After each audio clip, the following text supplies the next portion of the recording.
오늘 우리에게 주시는 하나님의 말씀 사도행전 22장 22절로 23절입니다. 우리 같이 한 목소리로 읽겠습니다.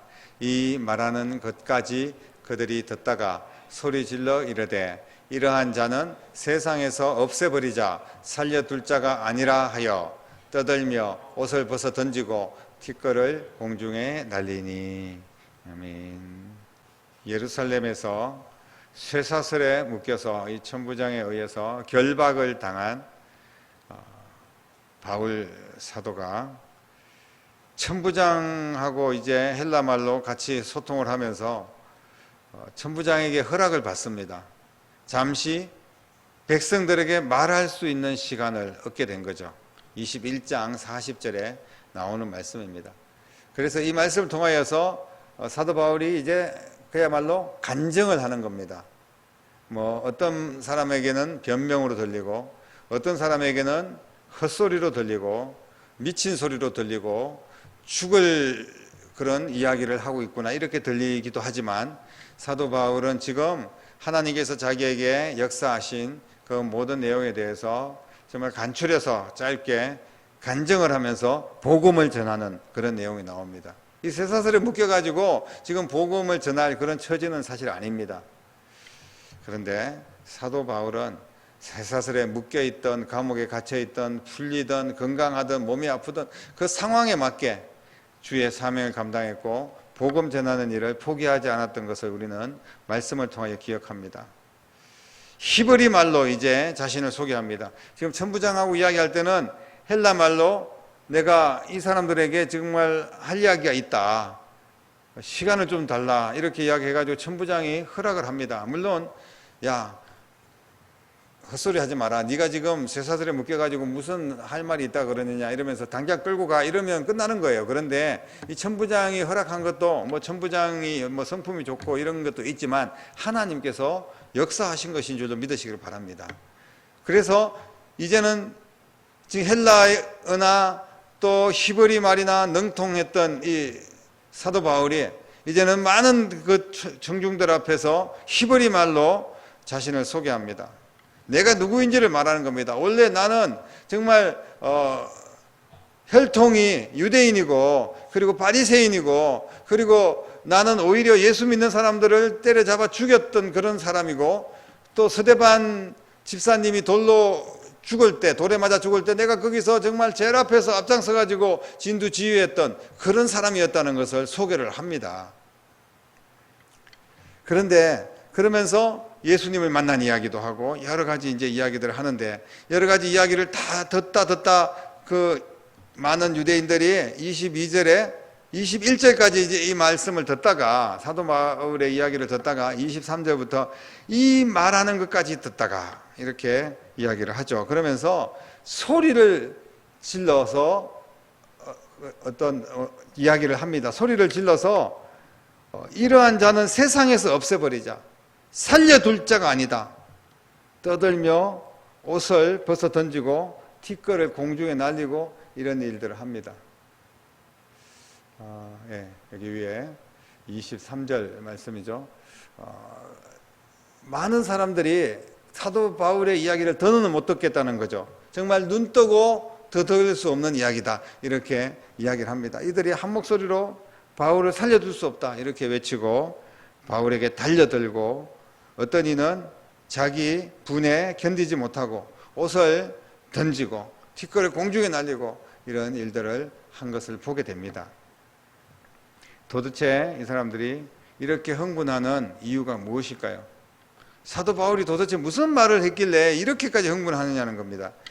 이런 이야기를 듣고 흥분했던 그런 이유가 14절, 15절, 22장입니다. 그렇게 나오는데 그가 또 이르되 우리 조상들의 하나님이 너를 향하여 너로 하여금 자기 뜻을 알게 하시고 그 의인을 보게 하시고 그 입에서 나오는 음성을 듣게 하셨으니 내가 그를 위하여 모든 사람 앞에서 내가 보고 들은 것의 증인이다. 이렇게 이야기를 합니다. 이게 무슨 말이냐면 지금 이 사람들이 예수님을 죽인 장본인들 아닙니까? 직접 못으로 박아 죽이진 않았지만 예수님을 십자가에 못 박으라고 소리 지르고 예수님을 특히 거기 안에도 종교 지도자들이 이제 있었으니까 그 종교 지도자들은 예수님을 죽이려고 모의하고 예수님을 모함해가지고 결국은 빌라도에게 넘겼던 그런 사람들입니다. 그렇기 때문에 이 사람들에게 대하여서 지금 너희들이 죽인 예수가 살아있다 이렇게 지금 증언하는 겁니다. 예수님을 만났다 이렇게 지금 증거를 하고 있기 때문에 이런 헛소리를 하는 바울을 죽여야 된다고 달려드는 겁니다. 이 바울의 증언을 보면 3절부터 이렇게 쭉 나와 있는데요. 아까 제가 잠깐 말씀드렸지만 다시 한 번 더 정리를 해보면 예수님을 만나기 전에 나는 핍박자였다 이런 말씀을 하고 있습니다. 바울이 예수님 만나기 전에는 율법에 대하여 누구보다 열심을 가졌던 자고 믿는 자들을 박해하고 교회를 없애려고 했던 자다 이렇게 고백을 했습니다. 바울이 얼마나 믿는 자를 박해를 심하게 했고 얼마나 열심히 예수 믿는 사람들을 죽이려고까지 했는지에 대해서는 대제사장들과 장로들, 바로 여러분들이 증인이 아닙니까? 내가 바로 그 사울이었습니다. 이렇게 이야기를 하는 겁니다. 그리고 스데반이 죽었을 때 선동했고 그 앞장서서 죽였던 사람이 바로 제가 아닙니까? 여러분들이 잘 알고 있지 않습니까? 라고 이야기를 하는 거죠. 그 다음부터가 이제 정말 기가 막힐 이야기입니다. 6절 이하의 말씀들 보면 예수님을 내가 만났습니다. 그런데 예수님을 만난 것은 내 의지가 아닙니다. 내가 예수님을 만나려고 막 찾아가서 만난 게 아니라는 거예요. 믿는 자들을 잡아다가 형벌을 받게 하고 죽이려고 공문을 받아가지고 쉽게 말하면 영장을 받아서 이제 다메섹으로 가는 길에 호련히 하늘로부터 큰 빛이 바울을 비추어 땅에 엎드려지고 소리가 있어 누구냐 물었더니 네가 핍박하는 나사렛 예수다 이렇게 말씀을 하시기에 내 의지와 상관없이 예수님이 살아계심을 내가 직접 체험하고 만났다 이렇게 고백을 합니다. 그 사람들한테. 바울은 예수님 만난 증거를 몇 가지 이야기를 9절 이하에 말씀하셨는데 빛과 음성으로 찾아오셨다. 호련히 빛이 비치고 음성이 들렸다는 거예요. 그리고 11절에 보면 눈을 못 보게 하셨다. 바울이 눈이 그때부터 이제 안 보이게 되는 거죠.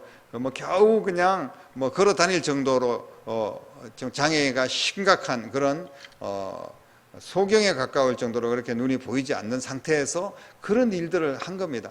사실은 우리가 장애인들 중에서 보면 엄청난 일들을 행하는 그런 장애인들이 있어요. 엄청나게 장애인이면서도 그걸 극복하면서 살아가는 그런 사람들이 분명히 있습니다. 손가락이 몇 개 없는데도 피아노를 잘 치거나 이런 분들도 있고요. 별의별 사람들이 있습니다. 정말 엄청난 놀라운 일이죠.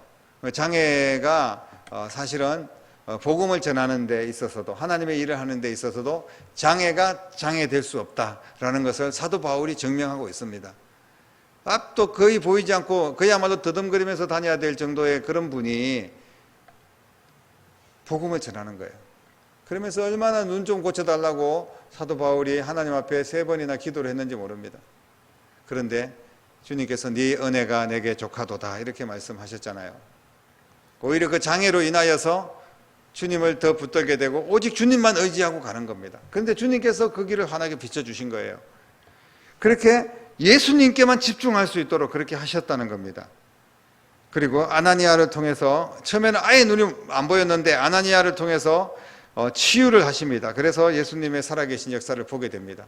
그래서 처음에는 어느 정도 활동할 정도의 그런 시력을 가지고 있었지만 점점 더 말년에 갈수록 눈이 나빠져 가지고 지금 이 자리에서 사도 바울이 예루살렘에 와가지고 이제 로마로 가는 그런 과정 아닙니까? 이때쯤 되었을 때는 거의 눈이 보이지 않을 정도로 심각한 그런 상태라고 우리가 이해를 하면 되겠습니다. 바울은 보고 들은 것을 말하라 하는 사명을 받았다. 내가 보고 들은 것을 말하라고 주님께서 명령하셨고 그 사명을 내가 받았다. 이걸 이제 증언을 합니다. 그래서 예루살렘으로 돌아가서 성전에서 기도할 때 주께서 사명을 주셨다고 그렇게 증언을 합니다. 15절에서 21절까지의 말씀입니다. 그래서 받은 사명은 21절에 나와 있는 내용인데요. 어떤 내용이 나와? 21절까지 우리가 읽고 이제 22절 오늘 본문 말씀을 읽었는데 21절에 뭐라고 이야기했냐면 나더러 또 이르되 떠나가라 내가 너를 멀리 이방인에게로 보내리라 하셨느니라. 이런 말을 듣고 난 뒤에 이 사람들이 격분해가지고 이제 사도 바울을 쳐 죽이려고 하는 거죠. 이제 이방인들에게도 복음을 전해야 되겠다는 겁니다. 유대인들이 복음을 대적하기 때문에 18절에는 유대인들이 복음을 대적한다. 그래서 예루살렘을 떠나서 이방인들에게 복음을 전하라는 사명을 받았다. 이렇게 증거를 합니다. 지금 사도 바울은 지금 목숨이 지금 눈앞에 자기가 죽을지도 모르는 그런 상황에 직면해 있습니다. 예수님까지도 잡아서 죽일 수 있는 그런 권세를 가지고 있는 그런 사람들입니다. 그런데 그 앞에서 담대하게 정말 죽을 각오로 모든 이야기를 다 전하는 겁니다. 그렇게 바울이 막 증언할 때 이 사람들이 바울을 쳐 죽이려고 할 때 천부장이 깜짝 놀라는 거죠. 그래서 당장 그 날뛰는 유대인들의 위험으로부터 천부장을 통하여서 보호를 받습니다. 천부장 앞에서 막 자기들이 그냥 막 행동할 수는 없지 않습니까? 그것도 죄가 되니까 사람을 뭐 돌로 재판도 받지 않았는데 막 돌로 쳐 죽이고 이런 건 로마법에 해당 안 되는 그런 이야기니까요. 그래서 천부장은 바울이 뭐 히브리 말로 떠들고 그러니까 자기는 무슨 말인지 알아들을 수는 없지만 고의로 지금 이 백성들을 뭐 선동하고 있지는 않을까 이렇게 생각을 하면서 바울을 데려다가 채찍질 해가지고 신문하고 왜 그런 짓을 했는지 그렇게 이제 법적으로 신문도 하고 그리고 재판해가지고 바울을 정당하게 뭐 죽이든지 감옥에 넣든지 그렇게 하려고 이제 계획을 세워서 천부장이 데리고 갑니다. 그런데 바울이 그때 이제 이야기를 하죠. 28절 이하에 우리가 읽지 않은 그 밑에 부분들 보면 천부장에게 나는 나면서부터 로마의 시민권을 가지고 있는 사람이다. 이렇게 이야기합니다. 그러니까 깜짝 놀란 거죠. 로마의 시민권을 가지고 있다니. 이 로마의 시민권을 가지고 있는 자는 함부로 할 수가 없습니다. 그 당시에 최고의 권세를 가지고 있는 거랑 마찬가지입니다. 로마에 살고 있다고 어디 살고 있다고 해서 다 로마 시민권 가지고 있는 것이 아닙니다. 그런데 이 사도 바울은 지금 유대인들로부터 이렇게 핍박을 받고 막 맞아 죽을 것 같은 이런 사람이 어떻게 로마의 시민권을 가지고 있었느냐. 나는 돈 주고 샀는데 이 천부장도 로마의 시민권을 돈 주고 샀다는 거예요.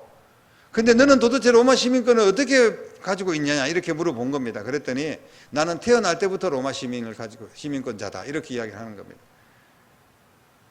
그만큼 권세 있는 그런 사람이 바로 사도 바울이었습니다. 그래서 지금 이 천부장은 재판 없이 채찍질로 때린 것에 대해서 두려워하고 이제 그때부터는 바울을 보호하기 시작합니다. 철저하게 바울의 보호자로 변신을 하게 되는 것을 보게 됩니다. 이것은 전도자를 살피시는 성령님의 역사인 줄로 믿으시기를 바랍니다. 정말 하나님 말씀만 붙들고 주님의 명령만 가지고 순종하며 나갈 때 하나님께서 모든 것들을 다 책임져 주시는 것을 사도 바울을 통해서 증명하고 있습니다. 복음 전파의 현장에서는 반드시 하나님께서 도와주시고 그리고 전도자를 돌보아 주신다는 사실을 믿으시기를 바랍니다. 이것이 오늘 복음의 핵심입니다. 우리가 주의 일을 할 때 하나님이 책임져 주신다는 말씀이에요. 사랑하는 성도 여러분, 우리가 주님의 일을 할 때, 특별히 복음을 전거할 때 우리는 어떤 태도를 가지고 있습니까? 또 우리가 어떤 주의 일들을 할 때, 이번 여름에 또 여러 행사들을 진행해 나갈 때 여러분 적지 않은 부담이 있습니다. 특히 복음을 전할 때는 많은 부담감이 우리에게 있어요. 복음 전가하는 특별한 사명이 있어야지 복음을 전하지, 나 같은 사람은 말주변도 없고 나 같은 사람은 돈도 없고 뭐 나 같은 사람들은 많이 배우지도 못했기 때문에 복음 전할 수 없어. 여러분 이렇게 생각하십니까? 또 내가 복음을 전할 때 저 사람이 나를 어떻게 생각할까? 그런 두려움이 있습니다. 사도 바울은 복음을 전하면 이 사람들이 나를 달려들어서 돌로 쳐 죽일 거라는 생각을 안 했겠습니까? 그러면서 복음을 전한 거예요. 또 어떤 분들은 내가 이게 복음을 전해야 되는데 도대체 어떻게 접근을 해야 되나? 이런 고민이 생길 수도 있습니다. 사랑하는 성도 여러분, 우리가 고민하고 있으면 언제 주의 일을 하고 언제 복음을 전하겠습니까? 지금 그 영혼은 죽어가고 있는데 주의 일은 산더미처럼 밀려 있는데 언제 우리가 주의 일을 하고 언제 복음을 전할 수 있겠습니까? 모든 그리스도인들은 복음을 전하라고 명령을 받았고 주의 사명을 감당해야 됩니다. 이게 몇몇 사람들에 의해서 하는 일들이 아닙니다. 예수님께서 직접 말씀하셨지 않습니까? 그러므로 너희는 가서 모든 민족으로 제자를 삼아서 아버지와 아들과 성령의 이름으로 세례를 줘라. 그리고 내가 너희에게 분부한 모든 것을 가르쳐 지키게 하라. 볼지어다 내가 세상 끝날까지 너희와 항상 함께 할 것이다. 이렇게 약속해 주셨습니다. 사도행전 1장 8절에도 오직 성령이 너희에게 임하시면 너희가 권능을 받고 예루살렘과 온 유대와 사마리아와 땅끝까지 이르러 내 증인이 되리라 하시니라. 주님께서 말씀하셨습니다. 마지막으로 성천하시면서 말씀하신 거 아니겠습니까? 디모데후서 4장 2절에 보면 사도 바울이 너는 말씀을 전파하라. 디모데에게 이렇게 권면합니다. 때를 얻든지 못 얻든지 항상 힘써라. 범사에 오래 참음과 가르침으로 경책하며 경계하며 권하라 라고 말씀하셨고요. 또 디모데후서 4장 5절에 보면 그러나 너는 모든 일에 신중하며 고난을 받으며 전도자의 일을 하며 내 직무를 다하라 라고 말씀을 하고 있습니다. 주님의 명령입니다. 하나님의 말씀입니다. 누구에게 특별한 사람에게만 해당되는 것이 아니라 하나님의 말씀은 모든 믿는 자에게 주시는 생명의 말씀, 능력의 말씀입니다. 이것은 우리에게 부담이 아니라 복음 전하는 자에게 주시는 하나님의 복입니다. 그런 기회를 우리에게 주는 겁니다. 축복의 기회, 인생을 보람있게 살고 주님 앞에 떳떳하게 마지막 때 설 수 있는 그런 축복의 기회를 우리에게 주셨고 우리는 그 기회를 잡은 사람들입니다. 전도자와 함께 하시는 하나님이신 줄로 믿으시기를 바랍니다. 우리가 주의 일을 할 때 기가 막히게 그 현장에서 하나님의 도우심을 경험하게 될 줄로 믿습니다. 안 하면 모르는 거죠. 하나님의 일을 하고 전도하는 사람만 경험하게 되는 축복입니다. 여러분, 예수님께 초점을 맞추십시오. 복음을 전할 때 복음의 핵심은 예수님 아닙니까? 예수님의 십자가 부활입니다. 그게 초점을 맞추고 그냥 나가는 겁니다. 그러면 우리가 이 사람이 전도가 될까 말까 뭐 여러 가지 걱정하고 또 열심히 전도했는데 아무 열매도 없고 여러분 그런 것 저런 것 다 생각하면서 이것 초점이 여기도 맞춰지고 저기도 맞춰지고 하다 보면요 아무것도 할 수 없습니다. 결과는 성령님께서 주관하시고 역사하여 주시는 줄로 믿으시기를 바랍니다. 하나님이 나를 통하여 건질 자를 건지게 될 겁니다. 구원받게 될 겁니다. 그러나 또 어떤 사람들은 또 돌로 나를 막 쳐 죽이려고 나에게 핍박과 고난을 주는 그런 사람도 있을지도 모릅니다. 그러나 모든 것은 그 결과에 마음을 두지 말고 하나님 앞에 맡기고 우리는 주님께서 주신 명령이니까 그 명령에 순종하면 됩니다. 지금도 우리의 복음을 전하는 그 손길을 기다리고 있는 그런 분들이 분명히 숨어 있고 또 우리 주변에 내가 기억하고 있고 이 사람 내가 복음 전해야 되겠다 지금도 생각하고 있고 우리가 주의 일을 이런 일을 내가 주님의 일을 해야 되겠다 우리가 지금 어떤 결단해야 되고 각오해야 될 그런 일들이 분명히 우리에게 있습니다. 여러분 하나님께서 반드시 주님의 일을 할 때 특별히 복음을 증거할 때 또 이번 여름에 다음 세대 귀한 어린 영혼들을 살리는 소중한 일들을 감당할 때 주님의 은혜와 축복이 저와 여러분들과 함께 하실 줄로 믿으시기를 바랍니다. 사명, 우리에게 주신 사명을 다시 확인하십시오. 주님이 내게 무엇을 말씀하시는지. 사명은 어떤 상황에도 정말 그 서슬이 시퍼런 그 유대인의 제사장들, 대제사장들과 자기를 쳐 죽이려고 하는 그런 유대인들 앞에서도 그리고 눈이 보이지 않아도 감옥에 들어가 있어도 어떤 상황에도 사명을 감당해야 될 줄로 믿습니다. 이것은 사도 바울의 이야기 아닙니다. 정말 훌륭한 사람의 무슨 일대기를 우리가 읽고 있는 것은 아닙니다. 이런 말씀들은 바로 오늘날 우리에게 반드시 적용해야 되는 말씀이라고 주님께서 주시는 말씀인 줄로 믿으시기를 바랍니다. 올여름 우리에게 맡겨주신 귀한 사명 잘 감당해서 영혼 살리고 하나님께서 함께 하심으로 주님의 기적과 능력과 축복을 다 경험할 수 있는 저와 여러분 되기를 주님의 이름으로 간절히 축원합니다. 기도하겠습니다. 살아서 역사하신 아버지 하나님 은혜를 감사를 드립니다. 오늘 귀한 말씀 사도 바울이 하나님의 은혜 가운데 천부장을 만나게 되고 천부장의 도움을 받아 자신을 핍박하고 또 예수님을 십자가에 못 박게 내어주었던 그런 악한 유대인들, 대제사장들의 무리들에게 자신의 모든 일들을 간증하고 복음을 전하는 이 놀라운 용기와 믿음을 우리가 오늘 봅니다. 주여, 저희들은 부족하지만 이번 여름에 반드시 복음의 현장에 있게 하시고 복음을 증거하게 하시고 아버지 하나님께서 주신 사명을 감당하는 그 자리에 설 수 있도록 역사하여 주시옵소서. 복음 전하는 자에게 특별히 하나님께서 함께 하시고 반드시 능력과 기적으로 함께 하시며 은혜를 더하여 주시는 것을 경험하는 귀한 여름이 될 수 있도록 축복하여 주시옵소서. 살아계신 예수님의 이름으로 간절히 기도드립니다. 아멘.